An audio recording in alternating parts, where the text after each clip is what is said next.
Muy bien. Si ustedes se habrán dado cuenta, el tema anterior, preparar un querigma no es cualquier cosa.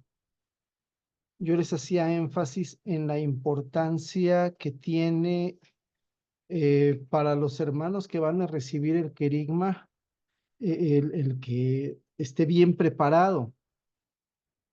Yo les decía que el Señor pone en nuestras manos los corazones muchas veces lastimados, muchas veces llenos de preocupaciones, de angustias, de temores. Esos corazones los pone en nuestras manos, confiando en que nosotros vamos a ser instrumentos de su misericordia, de su amor. Si yo preparo un querigma eh, eh, eh, de forma apresurada, al vapor, ¿hasta dónde voy a poder ser ese instrumento en manos de Dios? ¿Hasta dónde voy a poder ser ese canal de gracia para mis hermanos? Entonces, la preparación de un querigma es algo bastante serio, no se improvisa, no se arma al vapor, por más experiencia que tengamos, tenemos que darnos el tiempo necesario para prepararlo y sobre todo para orar juntos, en mi equipo de servidores, tratando de lograr esa unión espiritual que nos haga estar en sintonía para poder proclamar el querigma como el Señor quiere.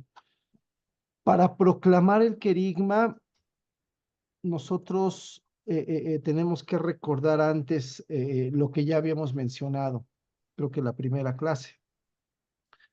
Primero tenemos que tomar en cuenta que el querigma no se enseña, el querigma se proclama.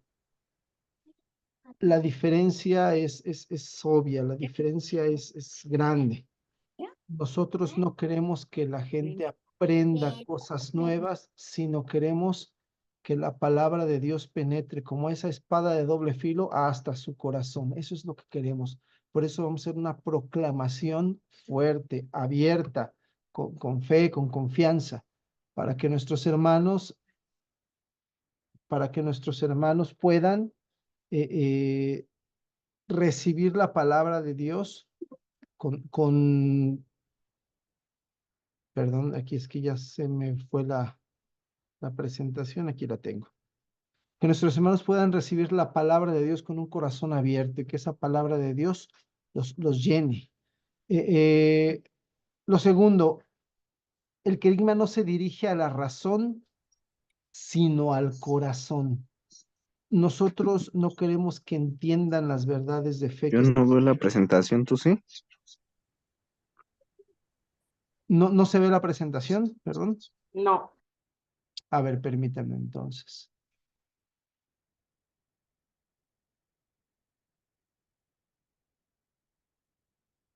Ujú.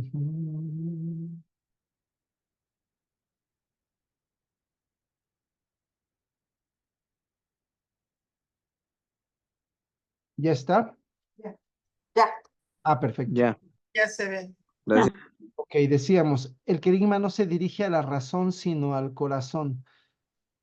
No queremos que la gente entienda, comprenda, memorice. Queremos que la gente abra el corazón. Por lo tanto, no se requiere de maestros, sino de testigos. Si nosotros tenemos buenos maestros, los podemos llamar a que nos ayude a dar el querigma si esos maestros son a la vez testigos. Pero si ellos no han tenido una experiencia de salvación con nuestro Señor Jesucristo, van a hablar de lo que aprendieron, no de lo que vivieron. Entonces necesitamos testigos. Aclarando esto nuevamente, tenemos que para proclamar el querigma requerimos de 4 cosas. Lo primero, tenemos que hacer una proclamación ungida. Lo segundo, tenemos que dar el testimonio personal. El tercero, debe haber un pastoreo. Y cuarto, debe haber oración compartida con nuestros hermanos. La proclamación ungida, que es el primer paso, depende del que da el tema en primer lugar. Hay que tomar en cuenta las palabras de nuestro Señor. Nuestro Señor nos dijo, cuando los lleven ante las sinagogas, los jueces o las autoridades, no se preocupen de cómo se van a defender o qué van a decir. Llegada la hora, el Espíritu Santo te enseñará lo que tengan que decir. Estas palabras están en el Evangelio de Lucas, nos hacen ver que lo más importante a la hora de tener que hablar de nuestro Señor y a la hora de tener que dar testimonio de Él, no es lo que yo haya preparado, sino lo abierto que esté a la acción del Espíritu Santo. Porque el Espíritu Santo es el que en el momento en que yo me pare enfrente para hablar de mi Señor, en ese momento Él me va a asistir. Eso es lo primero de lo que yo tengo que tener toda la seguridad, tengo que tener toda la certeza y quitar de mi corazón cualquier temor, cualquier duda. Ahí va a estar el Espíritu Santo ayudándome, guiándome, iluminándome, recordándome las cosas que preparé. Si yo confío en mis propias fuerzas, en mi propia experiencia, voy a fallar. Esto no es de experiencia humana. Esto es estar abiertos, ser dóciles al Espíritu Santo porque Él nos va a guiar en ese momento.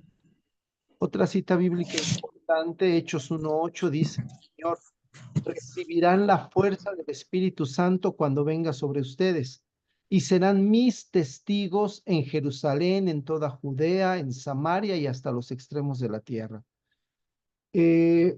La fuerza del Espíritu Santo es la que nos convierte en verdaderos testigos.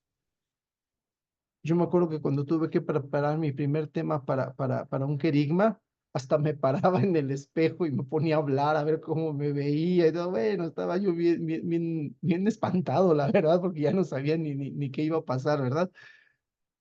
Pero no, vamos, la fuerza del Espíritu Santo es la que nos mueve y la que nos hace verdaderos testigos. Por eso el primer consejo que siempre se da es que antes de que vayas a dar tu tema, tienes que haberte ido a orar y otros hermanos tienen que haber orado por ti. No puedes pararte a dar un tema sin haber hecho oración antes. Se va a dar un querigma, un retiro o un curso semanal, se tiene que dar tiempo siempre para que quien vaya a dar el tema tenga un momento de oración previo para prepararse, para abrirse a este Espíritu Santo. Me ha tocado muchas veces ver que el hermano llega corriendo a dar el tema. Y vamos, pues muchas veces viene de la calle, viene del tráfico, viene de estar en medio del gentío, etcétera, etcétera. Pues así no va a venir preparado, tiene que ponerse en presencia del Señor.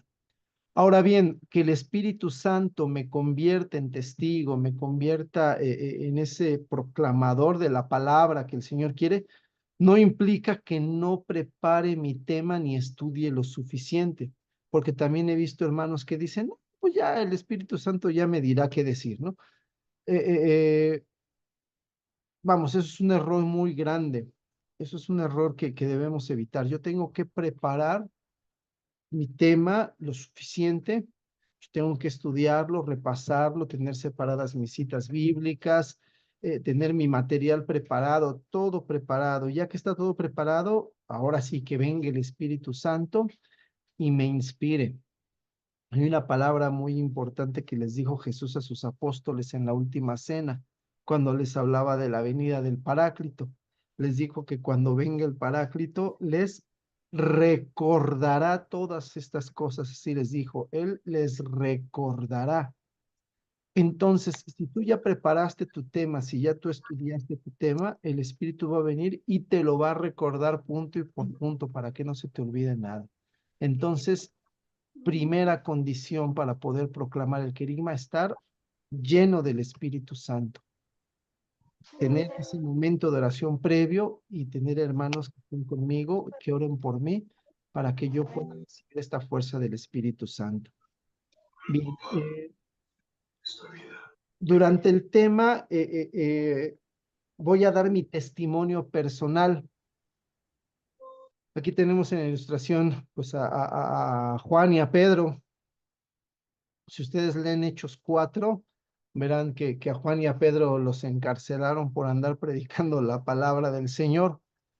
Y cuando los judíos les prohibieron que volvieran a hablar de Jesucristo, su respuesta fue la siguiente: nosotros no podemos dejar de hablar de lo que hemos visto y oído. Eso es lo que ellos contestaron. Les prohibimos que hablen de Jesucristo y ellos dijeron, no podemos dejar de hablar de lo que hemos visto y oído. Creo que Delfina tiene alguna pregunta o apretó la manita por error. ¿Querías comentar algo, Delfina? Creo que no, ¿verdad? Entonces fue un error. Bueno, muy bien. Yo creo que te ha pasado, que tú no puedes dejar de hablar de lo que has visto y oído. Por ejemplo, vas por la calle, ves un accidente ahí muy aparatoso, pues llegas a tu casa contando luego lo que viste y oíste porque no puedes dejar de hablar de eso, ¿verdad? Si nosotros no podemos dejar de hablar de alguna experiencia que tuvimos, con mucho mayor razón no deberíamos dejar de hablar de nuestro encuentro con Dios, de nuestra experiencia de salvación. Si nosotros hemos dejado de hablar del Señor, es porque realmente no lo hemos experimentado. Si nosotros hemos dejado de hablar del momento en el que el Señor nos tomó de la mano, nos levantó, nos sacó, pues, no sé de dónde te habrá sacado a ti, si nosotros ya dejamos de hablar de eso, es que quizás esa experiencia no fue tan profunda o esa experiencia no fue tan real. Porque cuando uno se encuentra verdaderamente con el Señor, nunca va a poder dejar de hablar de eso. Muy bien, ¿qué es un testigo? San Juan nos lo dice al principio de su primera carta, primera de Juan 1:1. Fíjense cómo empieza él su carta. Aquí tienen lo que era desde el principio, lo que hemos oído, lo que hemos visto con nuestros ojos y palpado con nuestras manos. Me refiero a la palabra que es vida. Fíjense cómo dice San Juan. ¿De qué nos va a hablar San Juan? ¿Qué nos va a transmitir San Juan? Él nos dice lo que ha oído, lo que ha visto con sus propios ojos, lo que ha palpado con sus propias manos. De eso va a hablar, no de lo que le contaron, no de lo que estudió, no de lo que aprendió de memoria. Él va a hablar de lo que vivió, de lo que experimentó. Imagínense ustedes a Santo Tomás,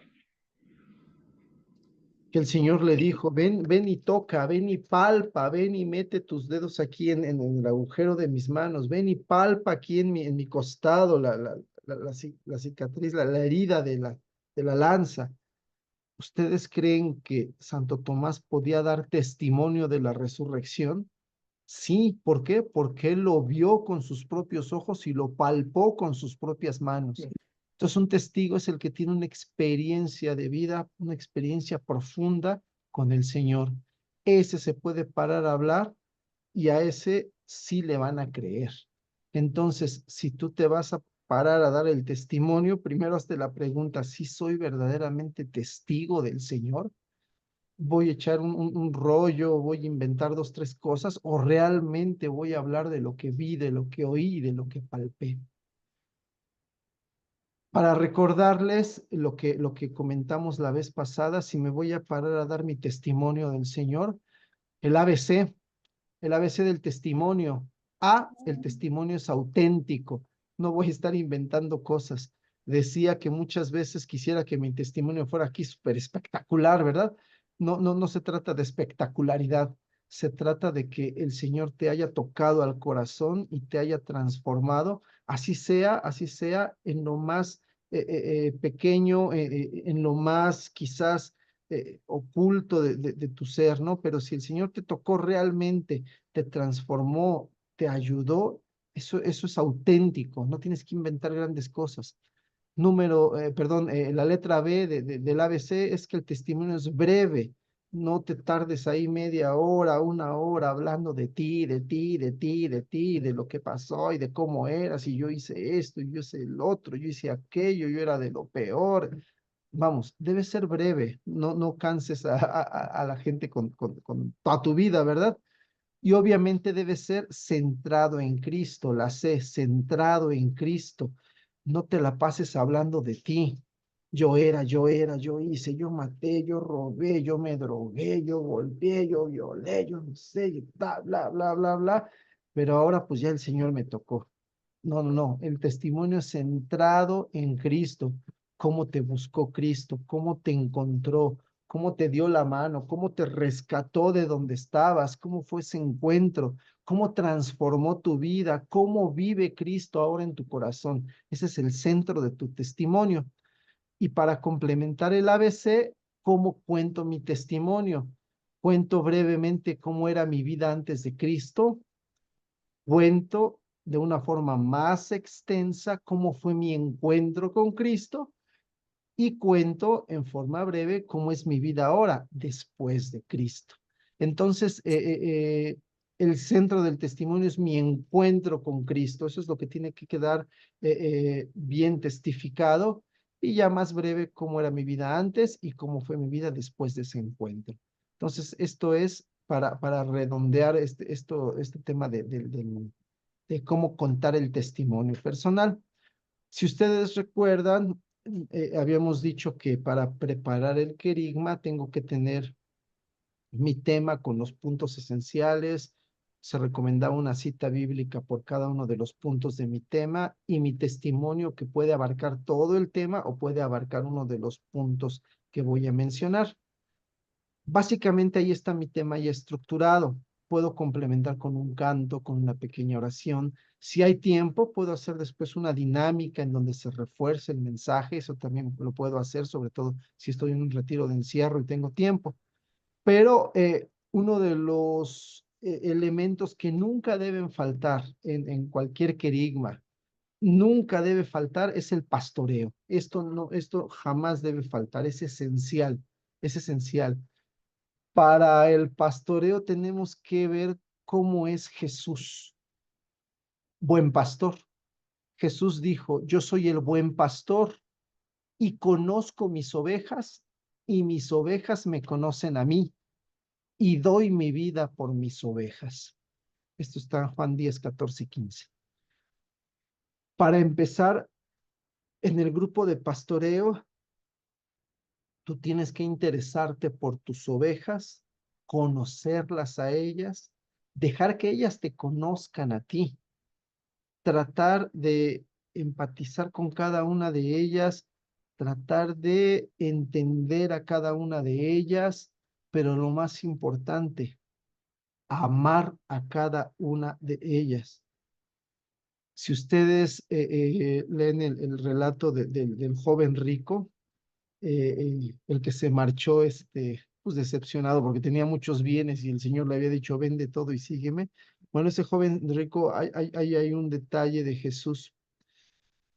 Dice el Evangelio que, creo que es Marcos el que lo señala, que Jesús miró al joven y lo amó. Así tienes que ser tú. Cuando te presenten a tus ovejas, tú tienes que empezar a amarlas ahí.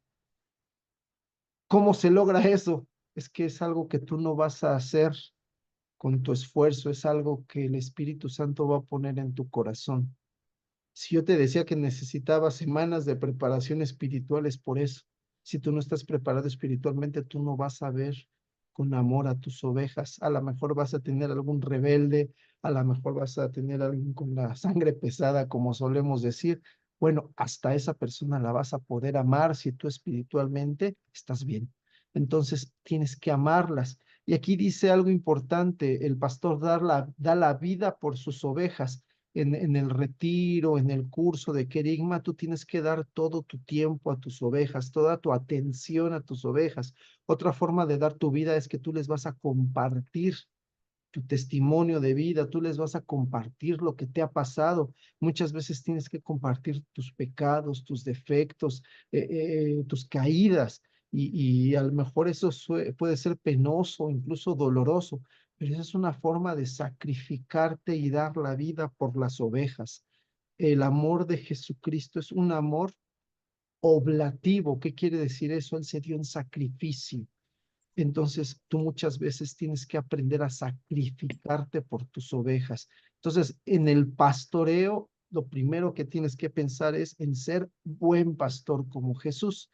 Entonces, si tú no estás dispuesto a hacer esto, no puedes pastorear. No se trata de explicar, de enseñar. El grupo de pastoreo es para amar y compartir tu vida con tus hermanos.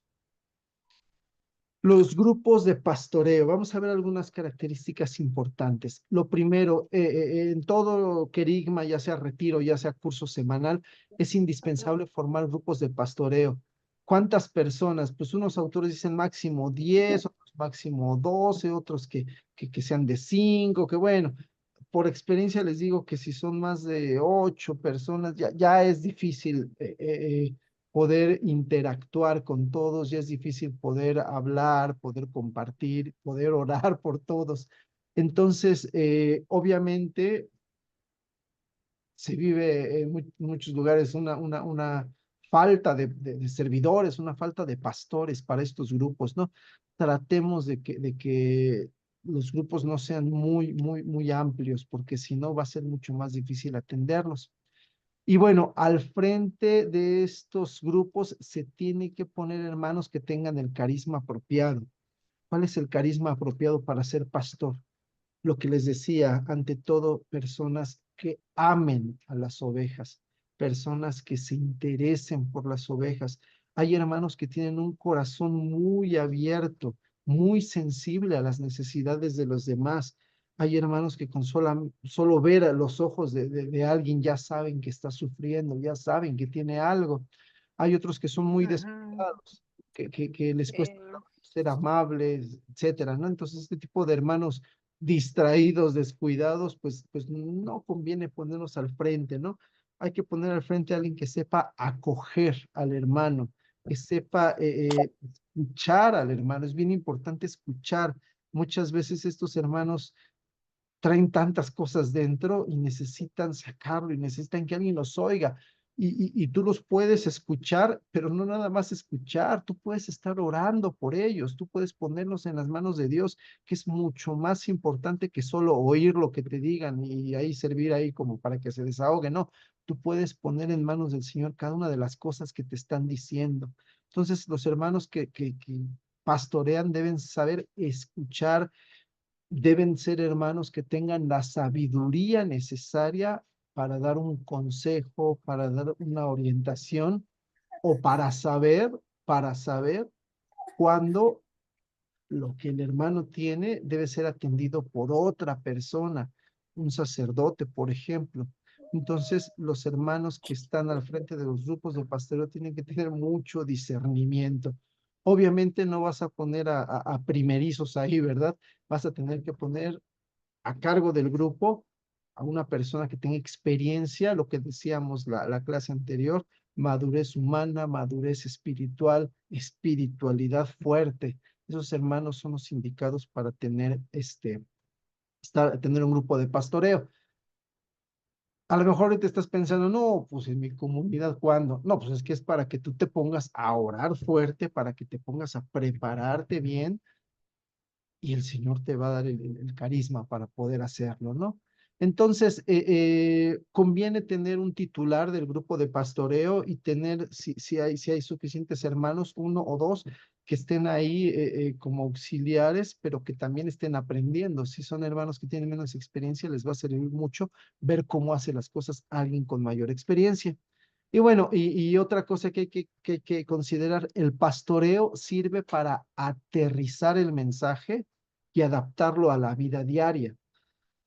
Lo que nosotros escuchamos cuando se proclamó la palabra de Dios, tenemos que hacerlo vida en nuestras ovejas y para eso es el pastoreo. No es para que entendieron las citas bíblicas, a ver, se aprendieron los 5 puntos de la plática. No, no es para eso, es para aterrizar, ¿no? Por ejemplo, Dios te ama. ¿En qué momento de tu vida has sentido el amor de Dios o crees que el amor de Dios se ha manifestado? Por ejemplo, ¿no? O ponte a pensar si algún pecado te está obstaculizando el amor de Dios. A ver, eh, piensa qué has hecho que puede estar sirviendo de barrera, etcétera, etcétera, ¿no? La cosa es que el mensaje que se proclamó se pueda aplicar, cada quien lo pueda aplicar a su propia vida. Y por eso ahí es bien importante que el pastor pues hable de su propia vida y pueda él dar testimonio de cómo este mensaje afectó su vida. Entonces, el pastoreo no es ni para memorizar citas bíblicas, ni para hacer examen. A ver, les voy a hacer examen del tema, a ver quién le entendió, ¿no? No, no es para eso, es para tratar el tema de una forma práctica, cómo se vive en la vida diaria. Bien, ¿qué no se debe hacer? Eviten discutir temas controvertidos. Hay muchos hermanos que luego meten cada tema y se hacen ahí las discusiones y no, pero es que yo creo que el aborto sí es un derecho, no, pero que temas que luego ni tienen nada que ver, ¿no? No, pero es que la iglesia rechaza a los homosexuales y que no. A ver, espérense, no entremos en discusiones, no entremos en discusiones. Me acuerdo mucho de un hermano que no era católico, no me acuerdo ya de qué, secta cristiana era, no me acuerdo que fue un retiro, no, hombre, o sea, él quería luego meterse y ponerse a pelear y a debatir, y es que la Biblia dice, vamos, para eso no es el grupo de pastoreo, ¿no? Entonces, evitemos discutir temas controvertidos. Tú le puedes decir al hermano que tenga alguna duda o algo, lo discutimos después, lo vemos aparte, y ya después te lo llevas y platicas con él, ¿no? Para ver cuál es su duda, pero vamos, no, que no te metan el desorden de ahí en el grupo, ¿no? Luego terminan todos peleados, como está aquí el dibujo, ¿no? Tampoco se debe usar el grupo así como para dar terapia, ¿no? Luego está el hermanito ahí contando sus penas y sus cosas y no, y todo, opinando todo el mundo, no, yo pienso que debería ser así, no, yo pienso que debería ser esto, yo pienso que debería ser otro. No, no es para darle terapia ni que todos traten de darle consejos al hermano, ¿no? Muchas veces ahí mismo hay hermanos que quieren incluso hasta hacer liberación y todo en su grupo de pastoreo. No, no, tranquilo, eso no es el grupo de pastoreo. Y tampoco se debe forzar a los hermanos. Siempre vamos a tener hermanos que estén un poquito renuentes, que sean un poquito rebeldes, quizá. No hay que forzarlos. No se trata así muchas veces entre... De por acá de no. No, no, no, no, no forzarlos, todo llevarlo con paz, con calma. Si vemos que hay corazones duros, ponerlos en la presencia del Señor y redoblar nuestra oración por ellos, ¿no? Pero jamás forzar al hermano. Bien, bueno, esto es con respecto a los grupos de pastoreo. Bueno, nada más, perdón, la indicación de los grupos de pastoreo. Se puede hacer un grupo de pastoreo después de cada tema. Por ejemplo, si se da el curso de forma semanal, pues queda muy bien. Dijimos que se necesitaban aproximadamente 2 horas, se puede hacer oración, se puede dar el tema, se puede hacer grupo de pastoreo y hay tiempo para todo. Pero si estamos en un retiro, a veces queda muy apretado el horario, o a veces se vuelve muy monótono, plática, pastoreo, plática, pastoreo, plática, pastoreo, y la gente se aburre. Podemos juntar 2 o 3 temas que sean del mismo bloque y hacer un pastoreo para todos esos temas. Se puede manejar así para que no se haga tan monótono ni tan pesado. Entonces, eso ya depende del tiempo que tengamos y depende de cómo vean ustedes a la gente, ¿no? Entonces, es importante también tomar en cuenta esto. Bueno, decíamos que para proclamar el querigma se necesita la proclamación ungida. Ya vimos la clase pasada cómo preparar tu tema. El testimonio personal, ya vimos cómo se da el testimonio personal. Los grupos de pastoreo, pero también la oración compartida. Hay veces que se presta que en el pequeño grupo hagamos una breve oración entre los que estemos ahí. Se puede hacer y es muy recomendable. La oración comunitaria tiene un poder especial.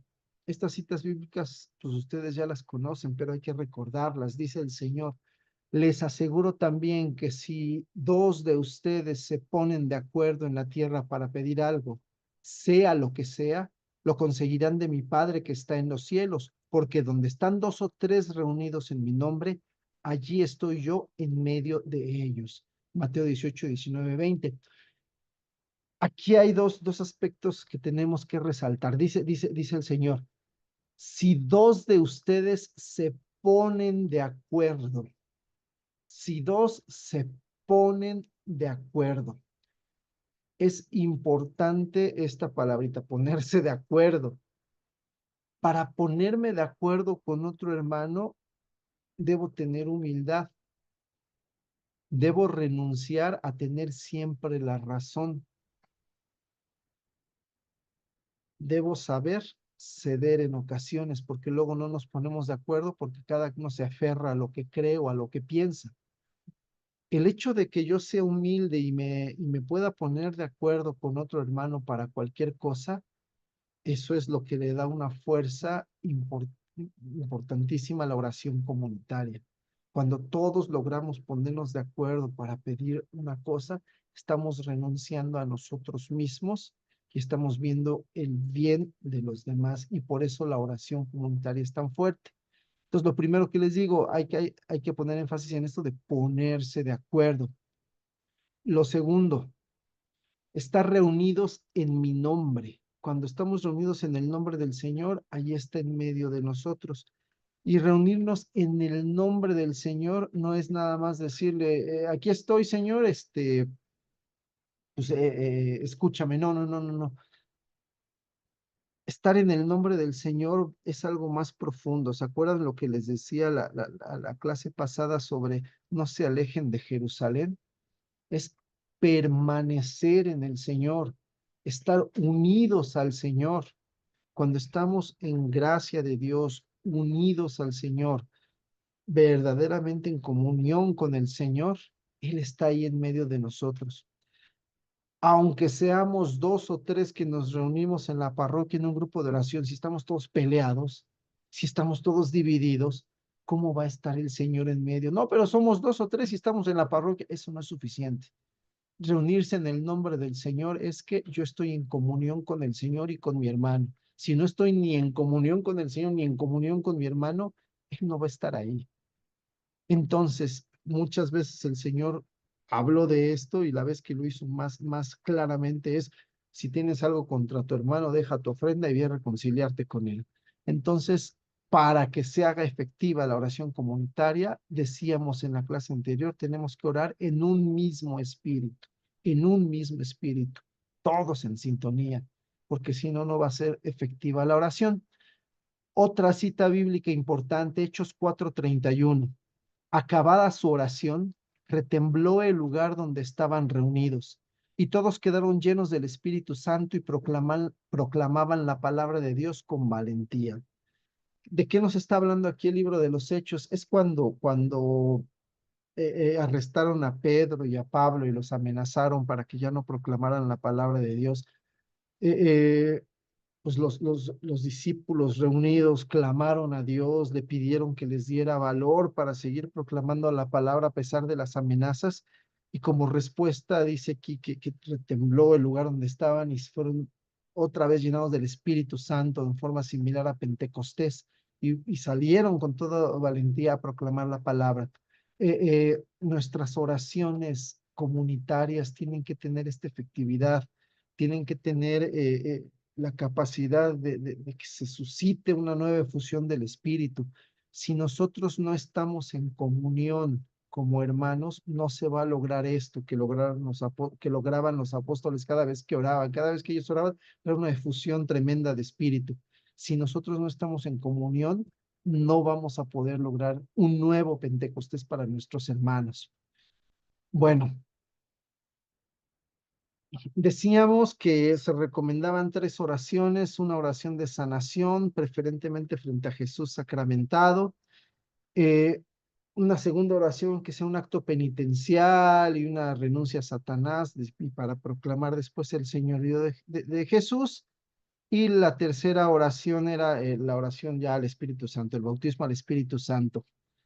Eh, estas oraciones, bueno, pues hay muchas formas de hacerlas y muchas guías, ¿no?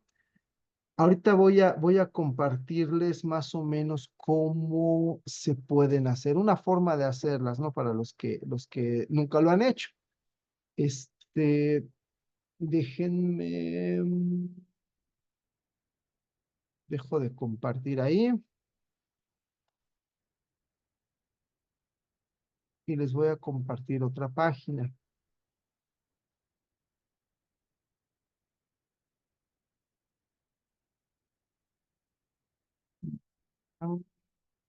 Esta, creo que es esta. Si ven ahí una hoja de Word, sí, ¿verdad? Bueno, no es para que la leamos toda, ¿no? Nada más es para que se den una idea de cómo se hacen las oraciones que les estoy diciendo. Sí, se ve bien, gracias. Sí, bueno, híjole, aquí me pareció primero la del acto penitencial. Bueno, esta oración del acto penitencial generalmente se hace siguiendo una guía. Ya les decía que si hay un sacerdote que pueda hacer un acto penitencial litúrgico, pues sería lo ideal, ¿no? Pero muchas veces no hay sacerdotes, entonces nosotros podemos usar pues esta guía, ¿no? Que aparece pues en varios libros. Eh, Después de proclamar la palabra, después de hacer una exhortación para que la gente pida perdón por sus pecados, podemos puestos en pie, pedir perdón todos juntos diciendo, perdón, Señor, perdón. Y entonces se van enunciando una serie de cosas por las cuales pedir perdón. Por ejemplo, por no amarte con todo el ser y sobre todas las cosas, perdón, Señor, perdón. Por tener ídolos que te sustituyen a ti, perdón, Señor, perdón. Y ahí avanza, ¿no? Por no respetar y obedecer a mis padres, por toda infidelidad a mi pareja, por juzgar y hablar mal de los demás, por las envidias, celos y discordias, por toda impureza, sensualidad, fornicación o adulterio, por no disciplinarme en el consumo del alcohol, etcétera, etcétera. Y ahí vienen 30 situaciones a las cuales se responde, perdón, Señor, perdón. Después de esto, se puede hacer también la renuncia a Satanás. Después de esto, igual puestos de pie, proclamar todos juntos, si renuncio y hacer las preguntas. ¿Renuncias a Satanás? Sí, renuncio. ¿Renuncias a todas sus obras y seducciones? Sí, renuncio. Luego se van enumerando varias de estas obras de Satanás, vienen los pecados capitales, luego a la astrología, los horóscopos, lectura de mano, espiritismo, ouija, magia, brujería, curanderismo, amuletos, talismanes, el esoterismo, la nueva era, doctrinas orientales, Santa Muerte, etcétera, etcétera, ¿no? Y a todo esto dicen, sí renuncio, sí renuncio. Y después de la renuncia, la profesión de fe, a la que se responde, sí creo. ¿Crees en un solo Dios que es Padre, Hijo y Espíritu? Sí creo. ¿Crees en Jesucristo? ¿Crees en el Espíritu Santo? ¿Crees en la Iglesia? Etcétera, etcétera, ¿no? Sí creo. Se puede seguir este esquema. Aquí nada más hago la siguiente observación. Si no puede ir el sacerdote, si no puede ir el párroco, ustedes pregúntenle si pueden hacer esto. Eh, no es algo que forzosamente lo tenga que hacer un ministro consagrado, pero sí necesitan la autorización del sacerdote. Si el padre no puede ir, pues enséñenle esto y díganle, podemos hacer esto como parte de nuestro acto penitencial en el retiro. Y ya que les dé el visto bueno el sacerdote, entonces ya ustedes lo hacen, ¿sí? Obviamente, el hecho de poner los enunciados así es para que ya no se desvíen en otras cosas y el padre tenga la seguridad de que esto es lo que se va a decir. Bueno, después de hacer toda esta renuncia, acto penitencial, renuncia y profesión de fe, podemos hacer una oración proclamando el señorío de Jesús. Y bueno, pues aquí viene un ejemplo de oración, ¿no? En el cual, pues, cada quien le abre su corazón por completo al Señor y le entrega cada área de su vida, haciéndolo Señor de cada aspecto de su vida, ¿no? Hoy te proclamo mi Señor, mi único Señor, y me comprometo a seguirte todos los días de mi vida, ¿no? Entonces, este tipo de oraciones, estos esquemas, son buenos tenerlos y no improvisar ahí lo que se nos ocurra. Inclusive se les puede dar una carta con esta oración de señorío para que ellos en voz alta se la digan al Señor, al Santísimo ahí expuesto, y pueden hasta firmarla, etcétera, etcétera, ¿no? Eso ya depende de la iniciativa de cada quien. Entonces, todo este tipo de esquemas son muy útiles. Si ustedes nunca lo han hecho, les ayuda mucho. Ya después ustedes pueden ir variando, ustedes pueden ir metiendo otras oraciones como ustedes lo vayan viendo. Pero bueno, estos esquemas se los voy a pasar yo al chat para que los tengan y los utilicen si ustedes así lo consideran, ¿no? Entonces, esto es con respecto al acto penitencial, a la proclamación del Señor de Jesús. Y bueno, pues también hay un esquema de oración de sanación interior. Si estamos en un retiro, se recomienda que la sanación pues sea lo más profundo y lo más amplio que se pueda. Aquí viene un esquema que primero es una sanación de recuerdos dolorosos en los cuales se lleva a la persona a recorrer cada etapa de su vida. En el esquema que aquí les pongo, empieza: Señor Jesús, tú puedes volver atrás conmigo y caminar a mi lado a través de mi vida desde el momento de mi concepción, ¿no? Y desde ahí empezamos a poner en manos del Señor eh, eh, aspectos, heridas que pudimos haber recibido desde ese momento. Por ejemplo, en el momento de la concepción, el hecho de ser un niño no deseado, por ejemplo, el hecho de que la madre haya sufrido algún trauma, algo durante el embarazo, alguna enfermedad, pues no sé, la abandono de pareja, etcétera, etcétera, ¿no? Entonces todo eso se pone en manos del Señor. Después viene el momento del nacimiento, se pide sanación pues por el trauma de nacer, que muchas veces interiormente, inconscientemente, pues ese bebé recibe alguna herida, ¿no? Que necesita ser sanada.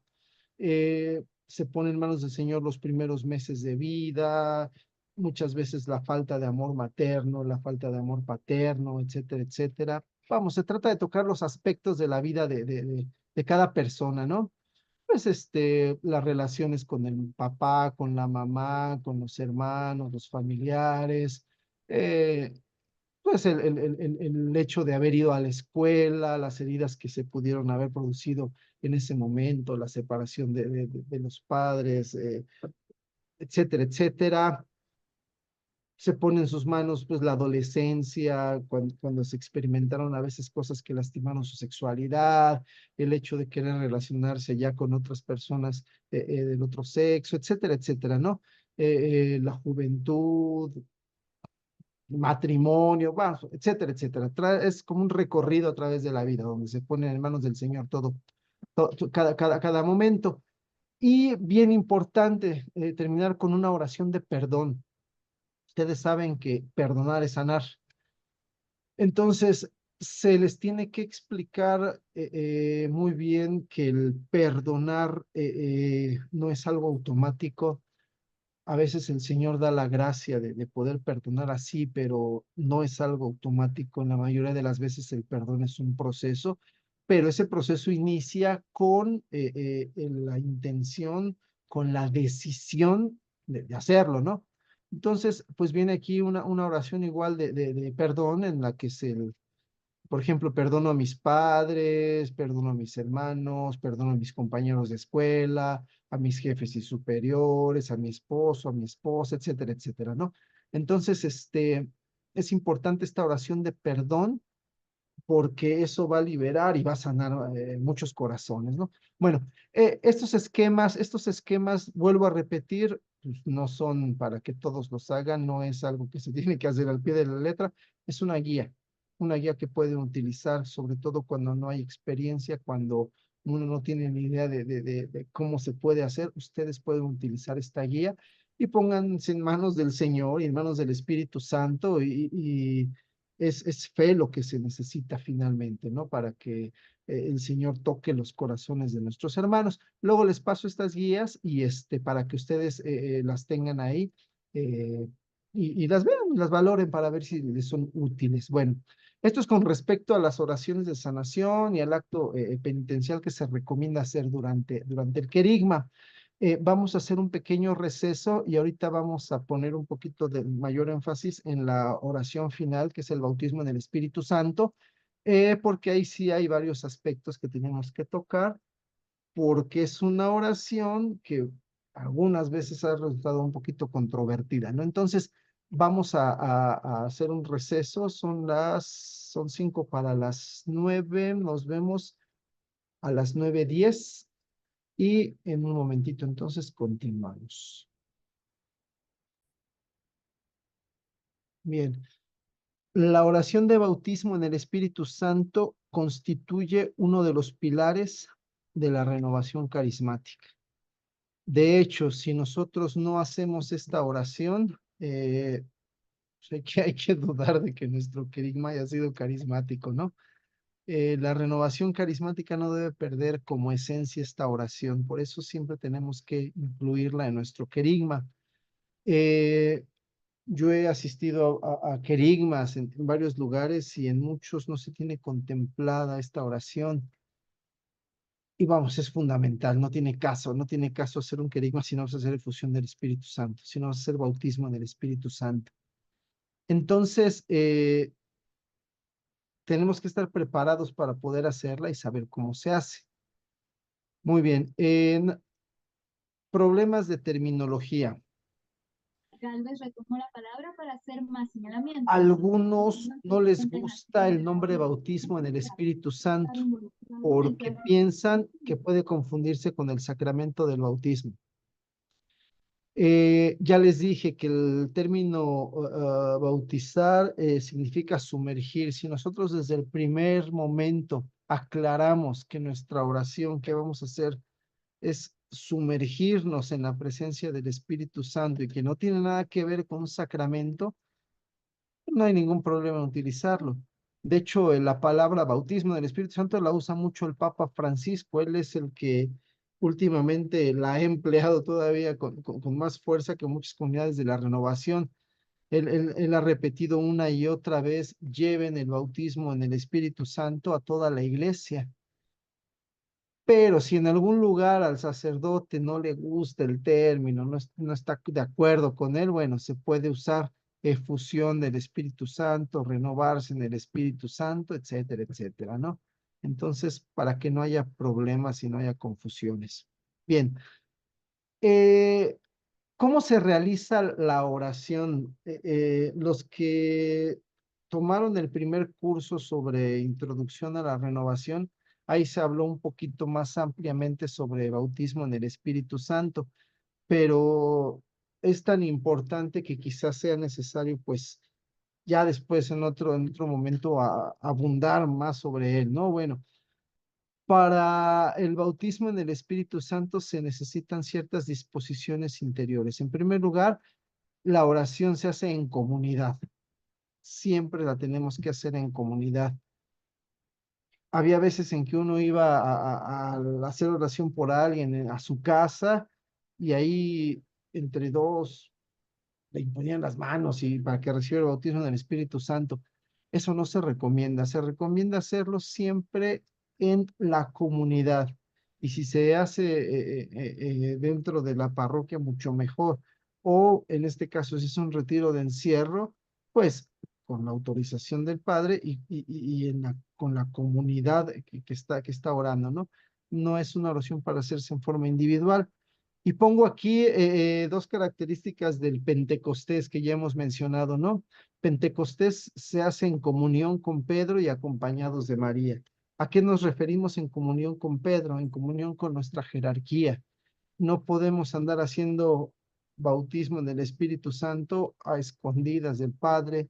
No podemos hacer bautismo en el Espíritu Santo aún en contra de lo que el Padre nos diga, ¿no? Entonces siempre se tiene que hacer en comunión con el sacerdote y siempre tenemos que tener presente a María. María estuvo en Pentecostés, ella es carismática, ella tiene que estar siempre presente en nuestras oraciones. Quizás no directamente hablándole a ella, pero sí en la preparación, en la intercesión, siempre tiene que estar ella presente, ¿no? Muy bien. Hay signos externos para esta oración que tenemos que comentar y el más conocido es el signo de la imposición de manos. Y hay hermanos que incluso usan sacramentales, por ejemplo, el ungir con aceite bendito.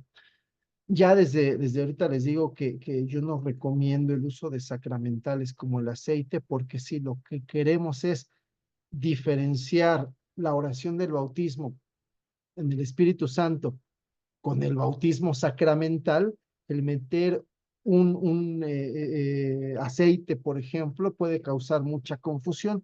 Entonces no recomendamos el uso de aceite bendito. Lo que sí hay que comentar bien es acerca de la imposición de manos, que es el gesto con el cual por lo general se acompaña la oración para pedir Espíritu Santo. Bien, la imposición de manos. En la escritura tiene muchos significados. Por ejemplo, vemos que padres imponen las manos sobre sus hijos para darles la bendición. Vemos a los apóstoles imponiendo las manos sobre los enfermos para sanarlo. Vemos a los apóstoles imponiendo manos sobre a ciertos hermanos para repartir funciones en la comunidad. Y una bien importante, y de ahí viene ya la cuestión sacramental, para ordenar presbíteros. Para eso imponían las manos, para ordenar presbíteros. Y bueno, también se imponían las manos para pedir la efusión del Espíritu Santo. Ajá. Obviamente, en la iglesia, la imposición de manos tiene un significado muy importante en los ritos sacramentales. Varios sacramentos se acompañan con el gesto de la imposición de manos. Por lo tanto, nosotros tenemos que saber cómo diferenciar o cómo hacer notable la diferencia entre la imposición de manos sacramental que hace el sacerdote o el obispo y la imposición de manos que hace el laico. Uno de los elementos importantes que muchos recomiendan es que cuando nosotros hagamos imposición de manos, en la medida de lo posible procuremos no tocar a la gente en la cabeza como hace el sacerdote cuando administra sacramentos. Para empezar, sería un buen elemento para diferenciar entre uno y otro. En la renovación, la imposición de manos no es un rito mágico, entre comillas, para transmitir un poder.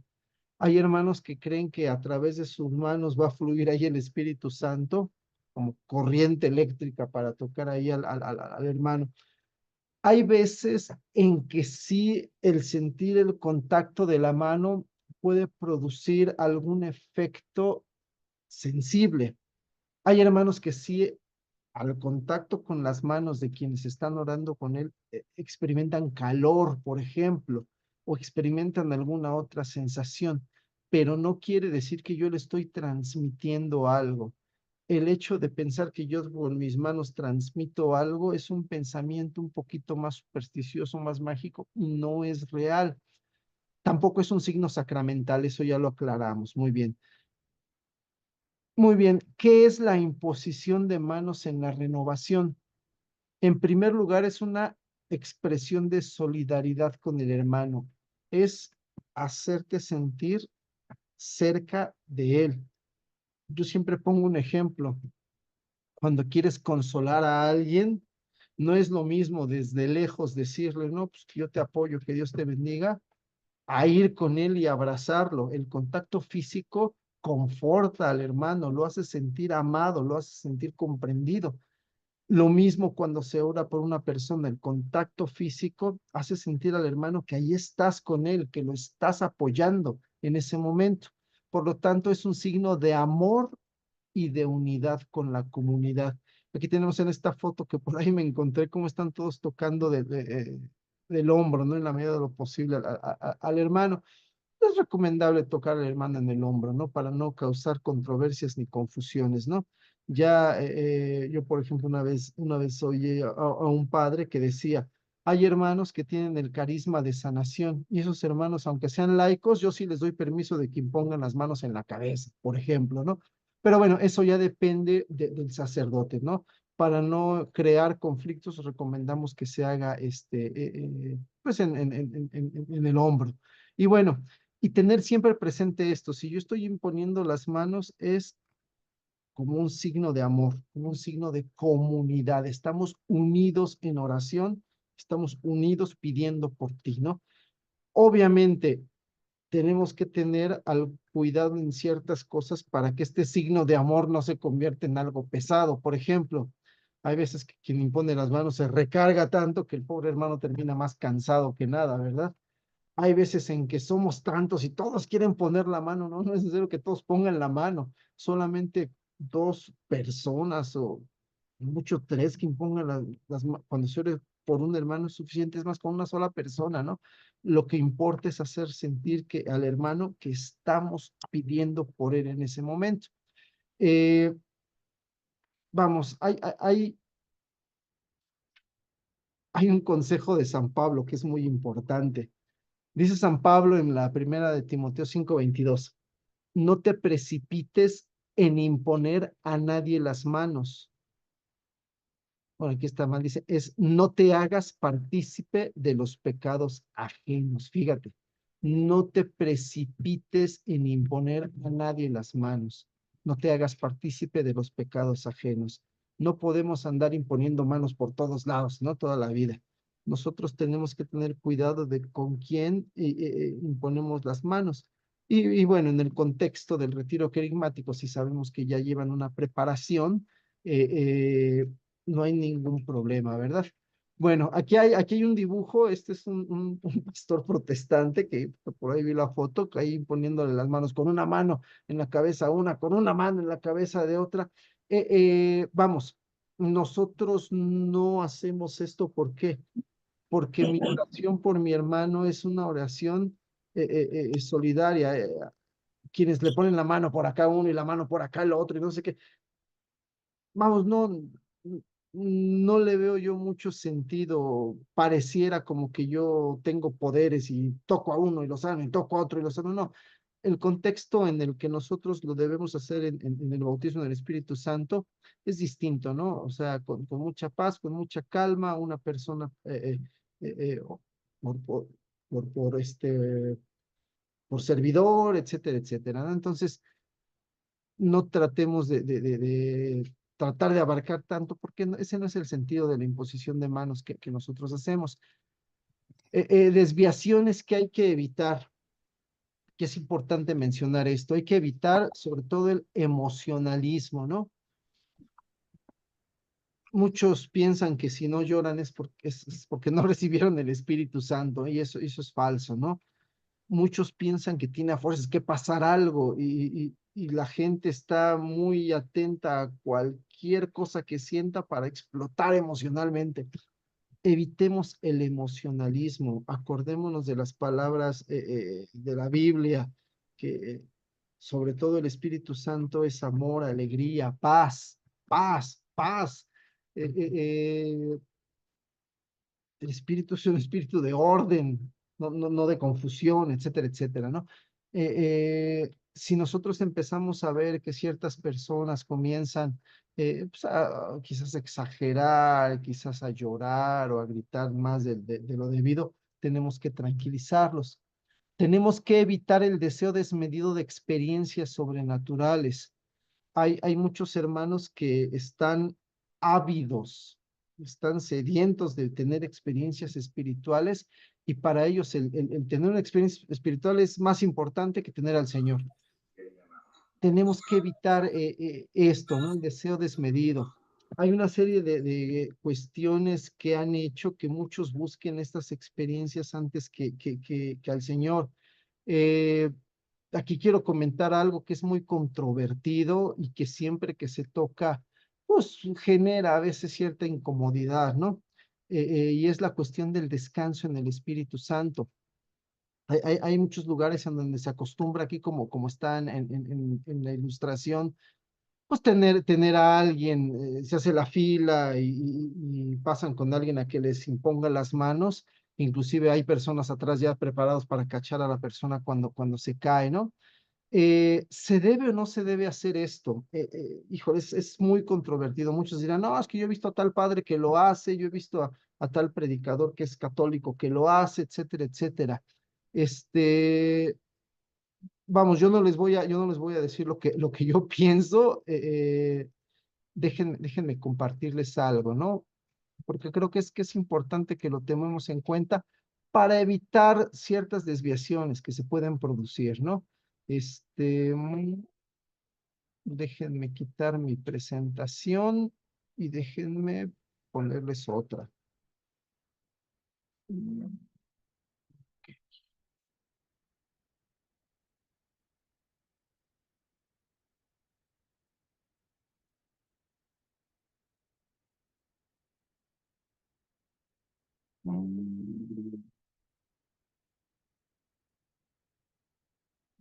No sé si se ve ahí la página de internet.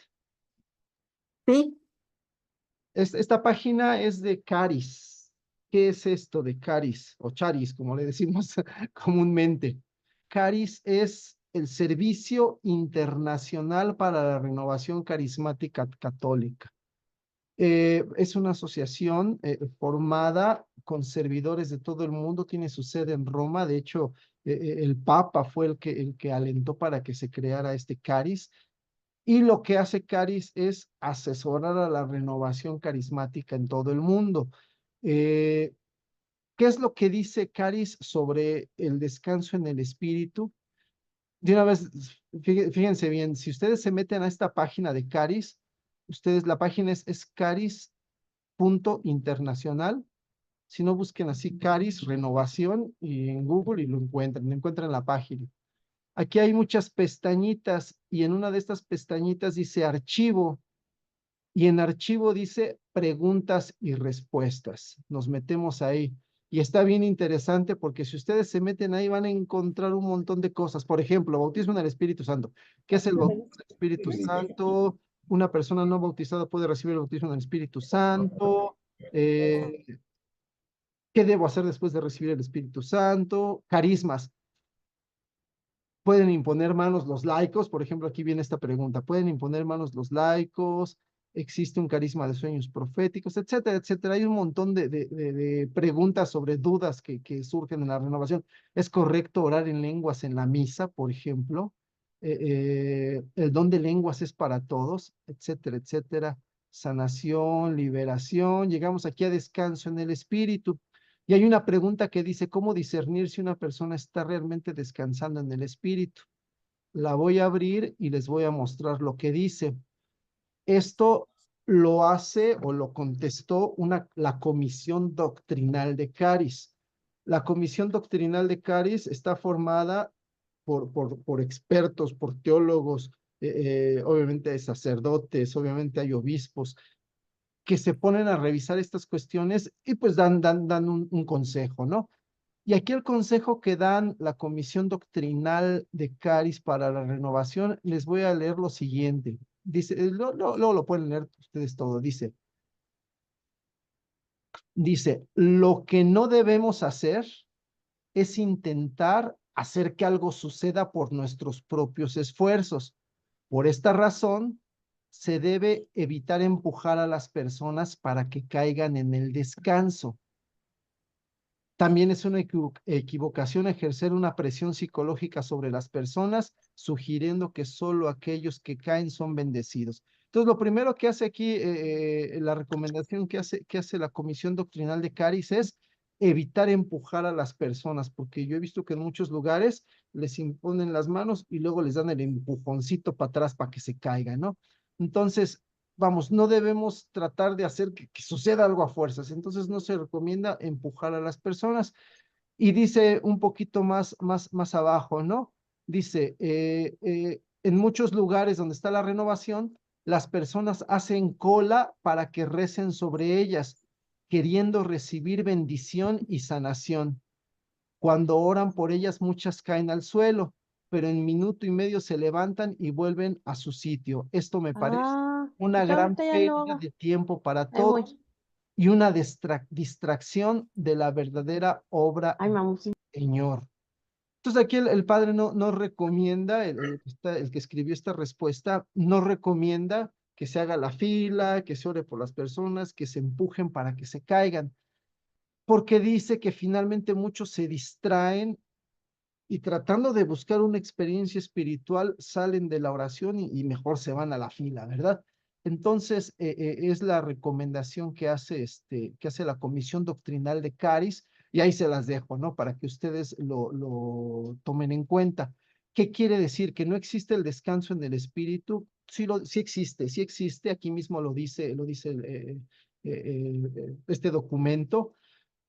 Sí existe sobre todo cuando se hace el bautismo en el Espíritu Santo, con mucha frecuencia lo vemos. Lo único que nos dice es que no debe ser provocado.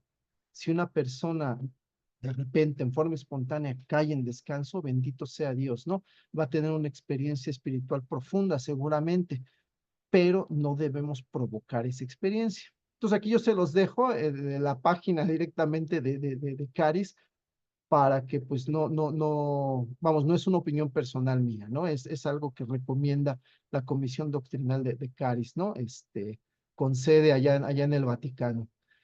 Y bueno, vuelvo a compartir mi presentación, ya vamos a acabar, porque ya vi que ya es un poquito tarde.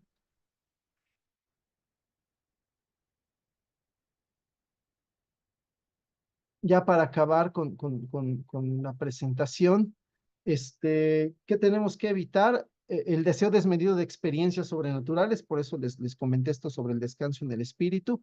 Y lo otro que tenemos que evitar es la falta de discernimiento de los carismas. Cuando estamos en el bautismo en el Espíritu Santo, muchos manifiestan probables carismas. Por ejemplo, hay gente que parece que empieza a hablar en lenguas, hay gente que dice que tuvo una visión, hay gente que dice que tuvo una experiencia de no sé de qué tipo. Tenemos que evitar dar por ciertas de inmediato todas estas manifestaciones como en muchos lugares se hace, ¿no? Tenemos que tener la prudencia de dar un tiempo para discernir cada una de estas cosas y después de un tiempo de discernimiento hablar con el hermano y decirle que lo que pasó, si sí fue de Dios o no fue de Dios. Entonces, la falta de discernimiento puede hacernos caer en excesos, puede hacer caer en desviaciones a una comunidad. Entonces, estas son algunas cosillas que hay que evitar en el momento de la imposición de manos. Bien, quiero concluir con esto de cómo se proclama el querigma con dos frases del Papa Pablo VI. Bueno, San Pablo VI, porque ya fue canonizado y nunca le pongo san. Me acabo de dar cuenta. ¿Qué es lo que nos decía el Papa? Fíjense en esta frase, porque es bien importante. Estas dos frases son del documento Evangelii Nuntiandi, que se los recomiendo todos completos. A propósito, no les puse de qué número para que se lo lean todo, ¿no? Dice así: el hombre contemporáneo escucha más a gusto a los que dan testimonio que a los que enseñan. O si escuchan a los que enseñan, es porque dan testimonio. Fíjense. Entonces, el hombre contemporáneo, ¿qué prefiere? ¿Al testigo o al maestro? Al testigo. Y si le hace caso al maestro, es porque también es testigo, ¿eh? Esto es bien importante. Y la segunda frase del Papa: las técnicas de evangelización son buenas, pero ni las más perfeccionadas podrían reemplazar la acción discreta del Espíritu. La preparación más refinada del evangelizador no consigue absolutamente nada sin él. Tú puedes preparar un retiro con muchas dinámicas, con una metodología muy bien preparada. Tú puedes preparar las cosas así lo más perfectamente posible, traer al mejor predicador que te encuentres ahí en tu diócesis. Nada sirve sin la acción del Espíritu. Él es el verdadero evangelizador. Nada puede reemplazar la acción del Espíritu. Y nosotros que tenemos la gracia de ser renovados, lo sabemos y lo sabemos bien. Entonces nunca hay que dejar de invocar al Espíritu Santo antes, durante y después de un querigma. Bien, pues vamos a terminar nuestro curso, pues dando gloria a Dios. Yo les invito a que todos juntos oremos con esta oracioncita sacada de la liturgia de las horas. Vamos a decirles todos juntos al Señor: bendito eres, Señor, Dios de nuestro Padre Israel, por los siglos de los siglos. Tuyos son, Señor, la grandeza y el poder, la gloria, el esplendor, la majestad, porque tuyo es cuanto hay en cielo y tierra. Tú eres Rey y soberano de todo. Eres Rey soberano de todo. De ti viene la De ti riqueza viene y la la riqueza y gloria. la gloria. Tú Tú eres eres Señor Señor del universo. en tu En mano tu está el mano está poder el y la poder y la fuerza. fuerza. Tú Tú engrandeces engrandeces y por confortas todos. Confortas a todos. Por eso, Dios nuestro, Eso, Dios Nosotros nuestro. te damos nosotros te gracias, damos gracias, alabando tu nombre glorioso. Amén. Amén. Pues gloria a Dios, hermanos, así terminamos pues este curso. En un momento subo dos videos con el tema anterior y ya el día de mañana subo este tema para que tengan los 4. Déjenme parar aquí la grabación.